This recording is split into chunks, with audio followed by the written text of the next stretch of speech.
I will call this Bloomington City Council listening session to order. Tonight is 5:46. We've got 4 council members here missing, so I'll say who's here. Coulter, Martin, D'Alessandro, and Bussey are present and are expecting Loman. I'm sure he's caught in traffic on his way. We have one person who has signed up for this evening to talk to us, Ms. Sally Ness. Sally, come on forward.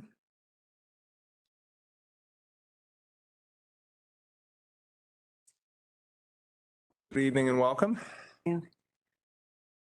A council member had asked why this property at 82 Owen Park, and that comment supports the need for the yes and no questions to be answered. So that council members will not have to ask why, because they will know why.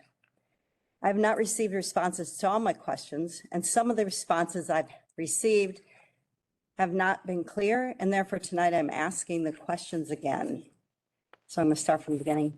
So the first question I had asked on April 25th was yes or no to a question from approved minutes, July 2nd, 2012, that state a council member said the cup is a contract and asked if it's fraud when someone makes representations to entice someone to make a contract, and then they don't follow through with what they promised and or proposed.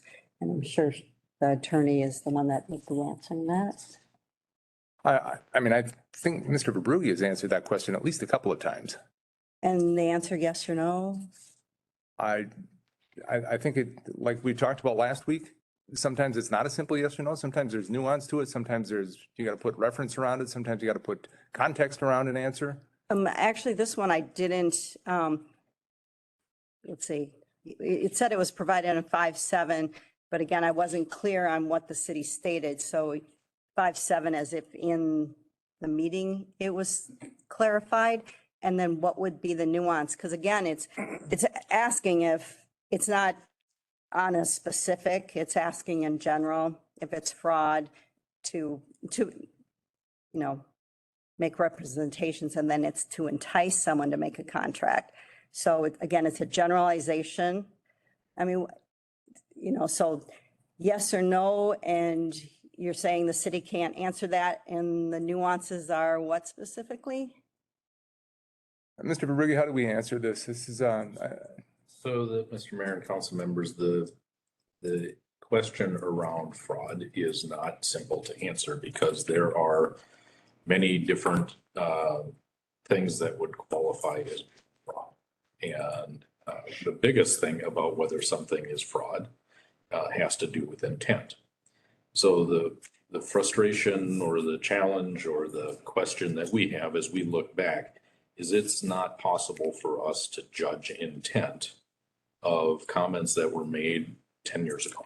So, again, this is a general question. So we're not talking about a specific, where it's just in general. In general, when somebody comes in front of the city, we expect accuracy.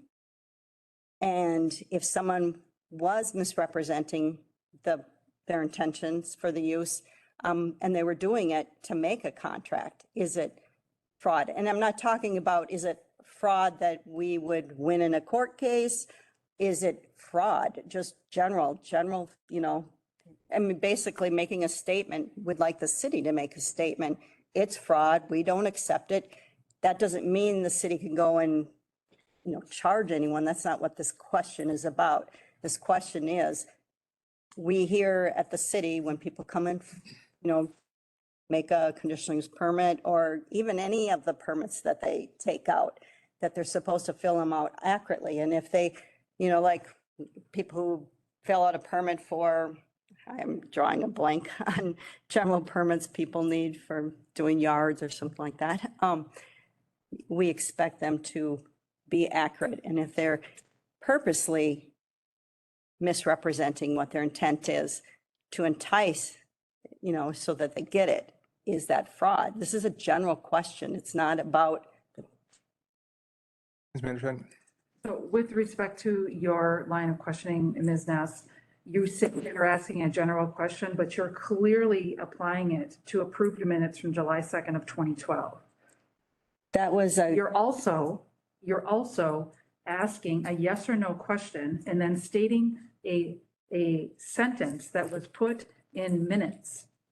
And that question, as asked by that council member on that council meeting, was answered during that meeting. So I don't know what you mean when you say yes or no to the question. The question was asked and answered at that meeting, and it is not, despite your representations tonight, a general question. It is clearly asking about what happened on July 2nd, 2012.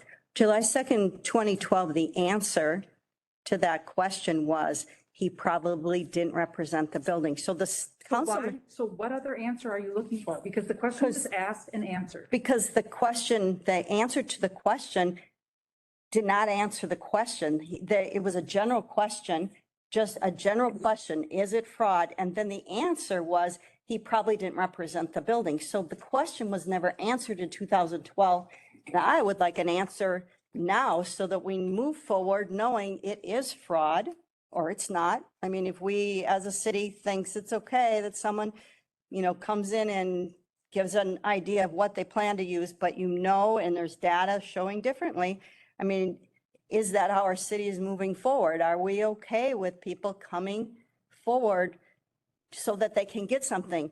And there's examples where, for instance, in St. Cloud, where there was a use proposed, and somebody on the commission was a patron of a facility that was similar and specifically said, those numbers are not accurate. And then they said, this doesn't fit what you're proposing doesn't fit the spot that you're choosing. And so then they pulled back. So in St. Cloud, the people had proposed a use the number 200. Somebody on the commission, the planning commission, said that number 200 is not what I'm aware of. And then the people pulled back because you're trying to get the right fit. That's the intent of the whole planning commission, is you want everything to work appropriately. And I'll reiterate, first of all, I have no idea what happened in St. Cloud and Right. don't know if that's germane here, any way, shape or form. No, just the But point. I mean, Ms. Manderscheid pointed out that the question was asked and answered 10 years ago. Mr. Verbrugge offered an answer, again, with context, a couple of different times. You've asked this a number of different times and it's been answered a number of different times. I suspect you're just not getting the answer you want. And so that's why it keeps coming up and we keep talking.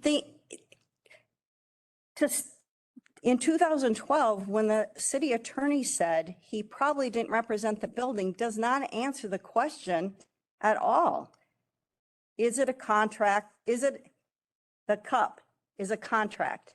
Asked if it's fraud when someone makes representations to entice someone to make a contract and they don't follow through with what they promised.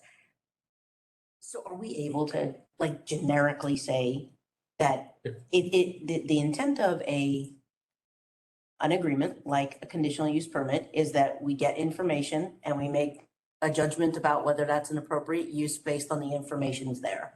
If it came to light in the future that information, generically speaking, let's say, for example, I asked for a conditional use permit to build a pool in my backyard and I said it was going to be 5 foot by 8 feet. And then when we finally finished it, it was 10 foot by 12 feet.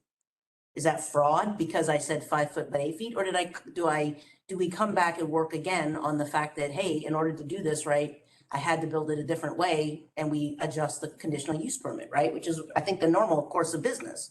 I wouldn't call it fraud. Right. Right? I mean, again, generic question. Generic question. Yeah. Sorry. A quick one because Jamie. Well, this is related, but go ahead, because this is. So here's how I would answer that. And the way that I would answer Sally's question about, if just the general question, if somebody makes misrepresentations, what is that? And this is in no way trying to interpret what the city attorney said back in 2012. I would say, yes, it is improper for somebody to make misrepresentations when they are applying for any sort of land use permission, whether it's a CUP or anything else. I would be unwilling to specifically say something about whether it's fraud or not, because it gets to the question of intent. So to Councilmember D'Alessandro's comments, we have mechanisms for taking action against CUPs or other things that have been granted if they are then being violated. And if somebody wants to allege that those misrepresentations are intentional, that's a whole different conversation. But fraud has very specific meanings, both in a civil context and in a criminal context. It's not possible to sit and discuss that generally for a specific circumstance like this. Yeah, I Nathan? was follow up on that quickly. If I did that intentionally and I knew I was gonna build an 8 by 10 foot pool and I only asked for a 5'8", you might come to a different conclusion than if I came back and said, we have to do something different, blah, blah, blah, right? And you can't know that until it happens. Nathan? Am I correct? Yeah. Okay. Yeah, well, and this is to that point. So, couple of questions, and I think, you know, And I want to point out, we're at 10 minutes here. and we I will- want to just do our I will try and be brief. I think to the city manager's point, when the city of Bloomington states something or is not something, that, you know, we can't just say, we can't just call something fraud and say, oh, but we don't mean in the legal definition of fraud. That's not how this works. And I think the other piece to this, and this is, I think, what Lona was getting at, is intent. And from what I heard just now, the city manager, you know, said clearly, we cannot infer intent from something that occurred a decade ago.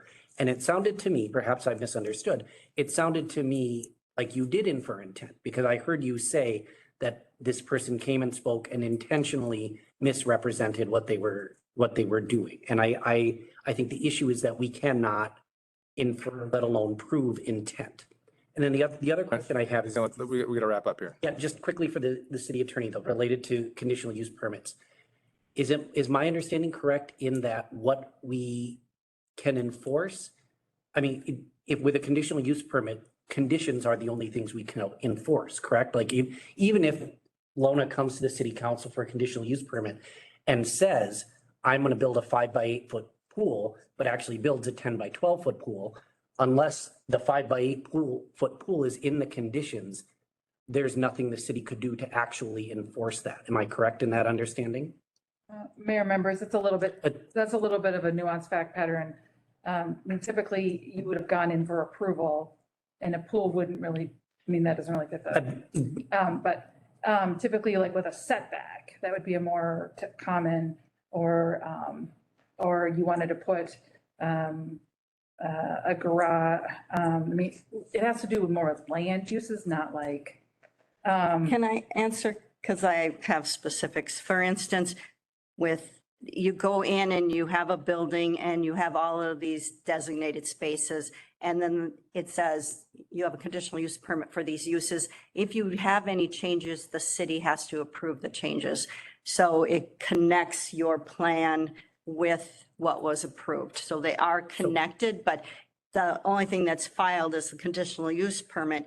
But still, conditional use permit says if you're changing anything, you have to come to the city to get approval for that change. So somebody who's planning on a 5 by 8 pool, they had to get permission before they changed to make it larger. So even though it doesn't say 5 by 8 pool might not say 5 by 8 pool in the document, you have something that supports what the city approved. I appreciate this. I'm going to draw the line here just because I want to make sure we stick to we said 10 minutes per person, and I want to do that. So thank you, Sally.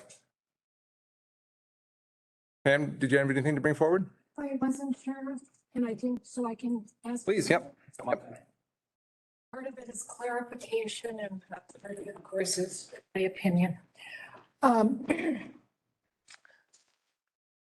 Okay, so want to ask about lost at another time, because it seems like this legislature hasn't acted, and I guess I'll wait and see what happens with that. But the whole, and I apologize, I am behind on lots of things. So I haven't finished some meetings and all that stuff with all the comments. So if I'm asking something that, didn't you finish it? No, it's on my list, it's recorded. The multi-housing criminal background check deal. That actually got passed or taken away, right? Okay, so Bloomington is encouraging more density, more multi-housing things and all that stuff. And crime is increasing generally. Why is it a good idea to take away background? I've been a renter, I've been a landlord, and I've had renters in my house. Believe me, I did background checks for somebody in my basement. But when I rented out a condo that I had as well, criminal background, I used a service, so I did everything legal. You know what I mean? I didn't know what questions you could ask. Why would that be a bad idea? What I think our discussion was and what the rationale was, background checks are a good idea, but they should be not necessarily required by the city. They should be up to the individual rental units. And we are not in any way prohibiting That's part of. anybody from doing a background check. In fact, I'd be shocked if they didn't do background checks. It's just that the city, in our city code, in our ordinances, we do not require that any longer. We don't have something that says you must. Okay. It's just That's part of where the clarification is that, actually, I just had a long lunch with Jack Faloga this afternoon. We got talking. He said, did that get passed? I'm like, I can't remember. So thank you for clarifying that. Okay, so you can still do it. It's just up to the landlord themselves. And then there was something we're taking away.